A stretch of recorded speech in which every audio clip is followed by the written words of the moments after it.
All right, welcome back. Let's get into it. No intro needed. So I'm way early for an appointment. I figured I'd make a TikTok that really nobody cares about, but it's more for me. So, as someone who's been in a relationship for about the past 25 years, married for almost the past 24, and newly is separated or been separated for a year, filed for divorce, and has been dating or dating a person for a decent amount of time, and then to have said person that seemed like a great guy that you really connected with, that like you just enjoyed each other's company and it was easy, to kind of just out of nowhere decide that he wanted to end it, that right now he didn't want a relationship. Ah, there it is. I was waiting. I genuinely haven't watched this video. But yeah, I was just waiting for her to say that. To say that he said he didn't want a relationship. I'm just not looking for a relationship right now. And typically, men will tell women this, who men perceive, when men perceive themselves to be out of these women's league. This is what they will tell these women after they've slept with them. Of course, this is what they say. And so a woman like this, who she said she's been married for 25 years, has been off of the dating market, if you will, for 25 years. I don't think she's going to really be savvy to what it is nowadays. And of course, it's probably only takes this to happen once or twice, at least to an intelligent woman, to realize the game, that these guys are just trying to get access. And then, oh, sorry, not really looking for a commitment right now. And I get he can't dedicate the time that he needs, and I was causing extra stress when I said I wouldn't. But it's like being in high school and breaking up with that boyfriend that you really liked. It's rough. And I've heard people say like the first breakup after like marriage is the hardest one, or can be the hardest one. And so if I'm hearing this correctly, she's saying she really liked this dude. And think about, my analysis here is 100% spot on. She really liked the guy because she was doing what women desire the most, to date up and out of their league in a way. But of course, we know their nature, they like to date up. So she really liked this guy because she was dating up. And because she was dating up, he didn't want anything serious. So yeah, that's exactly what's going on here. She really liked the guy because she's dating up. It's more so because I shouldn't have been in a relationship so close to ending my marriage. So it was more like a trauma bond, and we were kind of codependent on each other. But it doesn't make the pain feel any less. It's still pretty fresh because it just happened on Monday, and I wasn't expecting it. And I went from having someone I talk to most of the day, all day, if I'm not spending time with them, for the last months, many months, and then before that we were friends, to no contact at all. And it's hard, and it makes me not ever want to date again, honestly, because if I'm this heartbroken after one, I don't think I can handle another one. And everyone tells me that dating sucks, like in general, that there's a lot of weirdos, that like people will tell you whatever, and it's hard to meet people now because nobody goes anywhere. Or if you do, like, how do you know you're not totally just meeting some weird person that is just telling you what you want to hear? Guess you shouldn't have ended your marriage of 25 years then, huh? That probably would have been a good idea. But she has to step over onto that foreign grass to see it is not greener, doesn't she? Couldn't really come to that realization beforehand. But that's typical. Hey y'all. So I'm gonna get a little personal here. I am almost 50, and getting back into the dating game, and it sucks. Like, I mean, I've been single for like 13 years, but just busy with myself, my son, now grown. But anyways, we're not gonna talk about all that. But the thing now is like dating sites, and I do not like dating sites, but I work so much, like I can't, like I don't ever have the opportunity to meet anyone. And so here's the thing with these dating sites, like you have all these people messaging you, and then they want to like message you all day long, and talking about nothing, and like I don't have time to sit there and message all day long, you know. And not just that, I don't want to put that much time into somebody before I go on a date, because that first date, like me, I have to feel something for someone. Like there's got to be spark, chemistry, good conversation, something. And I'm bad. Like if I don't feel it, I don't want to continue. She doesn't want to be texting all day. Fair enough. Busy people don't have time for games. But let's be honest, women don't initiate dating conversations in person or in text. That's almost always the guy, because all women, regardless of age, like to be pursued. Sure, you can buy into the Bumble app strategy of women initiating the conversation. That's working out awesome for the shareholders. I was way off. And her story of getting back into the dating game after being single for 13 years? Sure. Let me remind my viewers that a woman's definition of being single is very different from a man's definition. I mean, what encompasses a woman being single, let's see. One night stands? Still single. Hitting up the old bed buddies for a roll in the sheets a few times? Still single. Making out with a guy after a chat over a coffee. Still single. Going on a cruise and having a hot girl minute with some hot stranger after getting tipsy. I think Bumble is actually, for men, I think it's a great dating app, because I don't know if they do it anymore, but at least it used to be to where the chick did have to message you first. So, I mean, if you're the guy, that's great, because you're getting these women to invest like up front. They're the ones taking the initiative. So it kind of helps weed out the ones that will kind of waste your time as a guy, like the ones that won't reply, or just, yeah, I mean, basically that. The ones that won't reply are the ones that really aren't that interested, because, and then also it's like the sunken cost fallacy, right? Like the more they invest, the better it is for you, you know, as the guy, for sure. So, and then also it kind of helps these ladies get out of their own way. It's like this app is forcing, it's telling them, hey, come on, make the first move, because if they don't, they're just going to kind of be kind of flaky and like, oh, this guy messaged me, yeah, I'm good.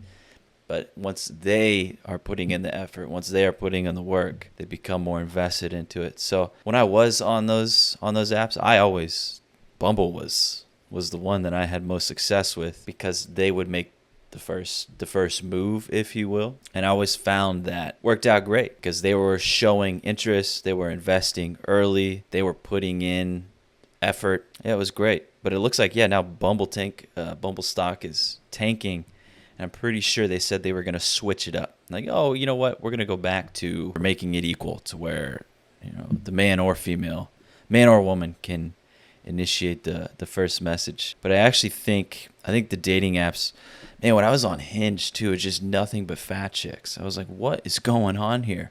But I think these apps, Hinge and Bumble, are starting to take on the Tinder model. So they're trying to cash out. So those apps are just complete garbage now. And I mean, they've always somewhat been garbage. But Still single. Am I saying this queen did those things? No. I am saying women believe the word single has got tons of flexibility. It's got electrolytes. Which, you know, isn't necessarily always a good thing, because, you know, people are usually nervous on first dates. They can't be themselves, or they're not themselves, or whatever. And,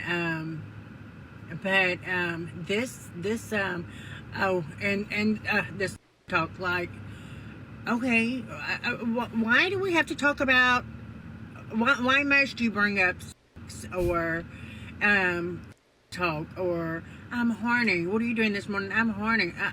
I don't know you like that yet.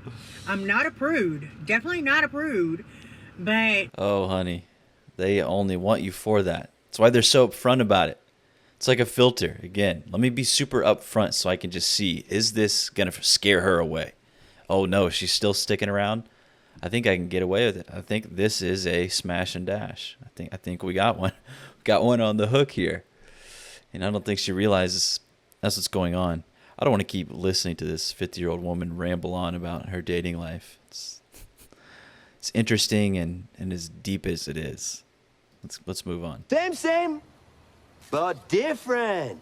But still same. Moving on. Here's what you need to know about dating in your 40s. I should preface this by saying I am single. I'm not going to share what has worked for me because obviously I'm still single. However, I feel like I've finally reached a place where I'm actually enjoying the dating process. And I feel like that is an achievement in itself. So let me share my approach to dating with you. Firstly, I have been that girl that's found dating to be anxiety-inducing, stressful, upsetting. I've had to really do some work on myself. What kind of work are we talking about? Is this emotional work? Is this inner work? Because I don't think it's outer work, if you know what I'm saying. Worth and some of my insecurities to be able to reach this point. If you're not quite there yet, that's okay, but you will get there. So the first thing that I do is I let the men do. Okay, didn't really hear any overt female jargon about inner work. All the work. That's going to be so controversial. What did she say? I'm saying it. All the work. We'll get there. So the first thing that I do is I let the men do all the work. That's going to be so controversial. But I'm saying it anyway. Let them do the work. And by that I mean I sit back and I allow them the space to come to me. I know it can be hard to sit back and let somebody take the lead sometimes, especially as either single moms or I'm a business owner. I'm, very much used to stepping in and getting things organized and getting things moving. However, I found that in my dating life, I really do prefer to sit in a more feminine role. And the kind of man that I want to date is that traditionally masculine man. So by sitting back and allowing him to initiate the contact, by allowing him to plan the dates and getting contact with me. She kind of set this entire thing up perfectly by saying she is giving dating advice while she is single. It's like taking financial management advice from a compulsive spender. But either way, let's break down her dating advice and see where exactly her flow of knowledge of the carousel will lead to. She's enjoying the dating process. Him, bodies. I mean, let's be honest, even for the best player, to say the dating process is enjoyable is a stretch. And as for a woman, they want one man to settle down with. To say she enjoys the process of dating is akin to saying in job hunting they are enjoying the interview process. Somehow that's either cope or code for having fun racking up the mileage meter. Her stance on letting the man do all the work, let me tell you ladies, why this strategy works in the short term and falls apart in the long term for boss babes. It's because this is how boss babes fake being submissive to attract a traditional masculine man, but soon enough, her masculine demeanor comes out and the man she's attracted to drops the deuces and hits the road. Allows me to assess what kind of man he really is. What I have found through doing this is that the men who are not particularly masculine, they can get a little bit frustrated and see themselves out. The ones that are the kind of men that I want to date, they really enjoy it. The second thing I'd say that is really important is to just have a full and busy life of your own. I keep myself so busy with my friends, with my businesses, with my girls, with all the other things that I'm doing in my life. If a man is not calling and planning dates with me, I don't really even think about it because I'm so busy doing other things. The two men that I went on dates with recently, they have both tried to book me in for another date, but I've just been so incredibly busy, and it's not a game that I'm playing, it's actual fact. I am just that busy, and what it has shown them is they need to be proactive. They need to plan this in advance if they want to see me. The third thing is I'm not really interested in going on coffee or walks or... Oh, you lost me. Totally. Nope. Next. Overweight and doesn't tolerate coffee or simple dates. Next. Bitch, get out of here. How old are you? My God. This is it. Nope. I wasn't that pressed on her, but now it's absolutely ridiculous. Come on. All you deserve at this point is coffee dates. Please understand that. You've got it so twisted.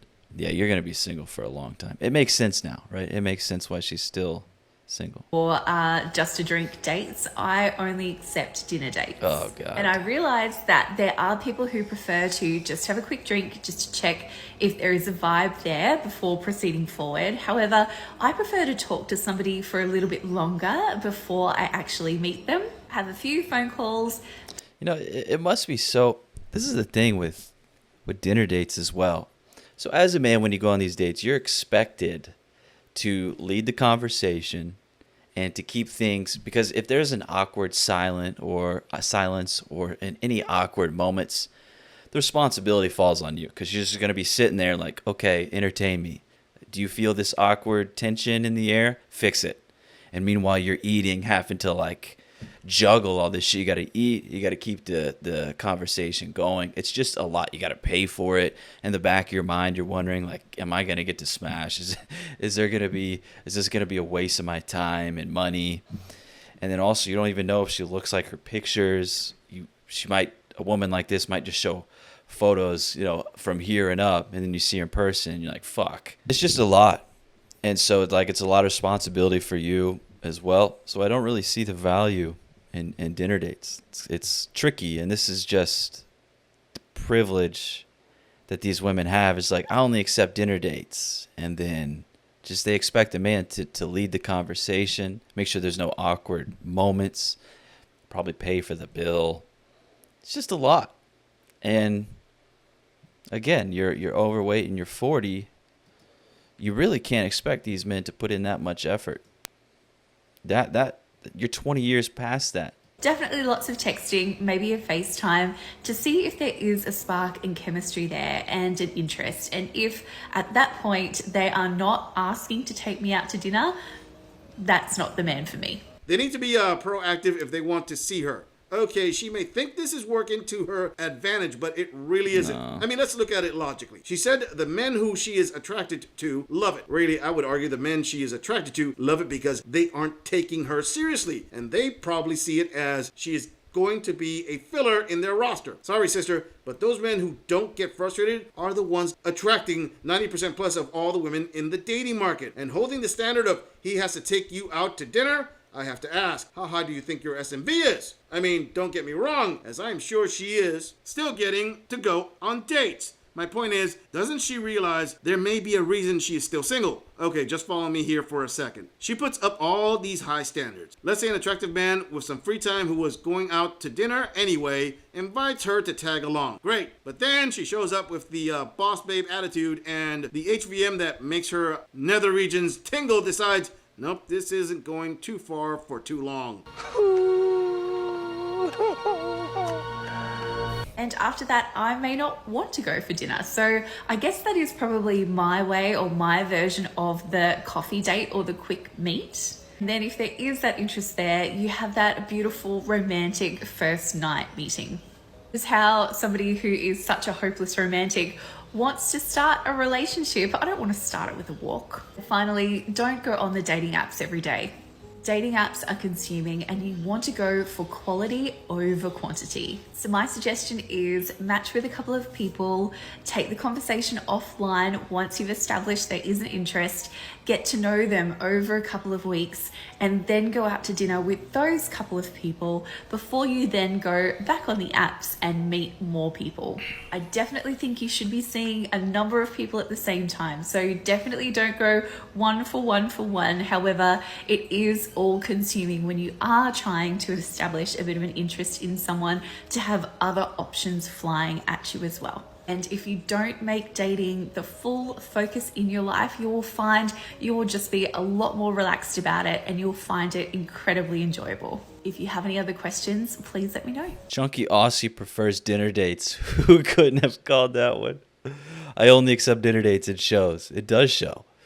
That body positive blonde said she only goes on dinner dates. What a shock. Dude, I don't think you should be taking these chicks out to dinner until things are getting like serious. I'm not going to buy these dinner, man. Fuck that. Fuck all that. I'm just not going to do it. We can go out and get a drink, go get some coffee. Chicks around here like boba.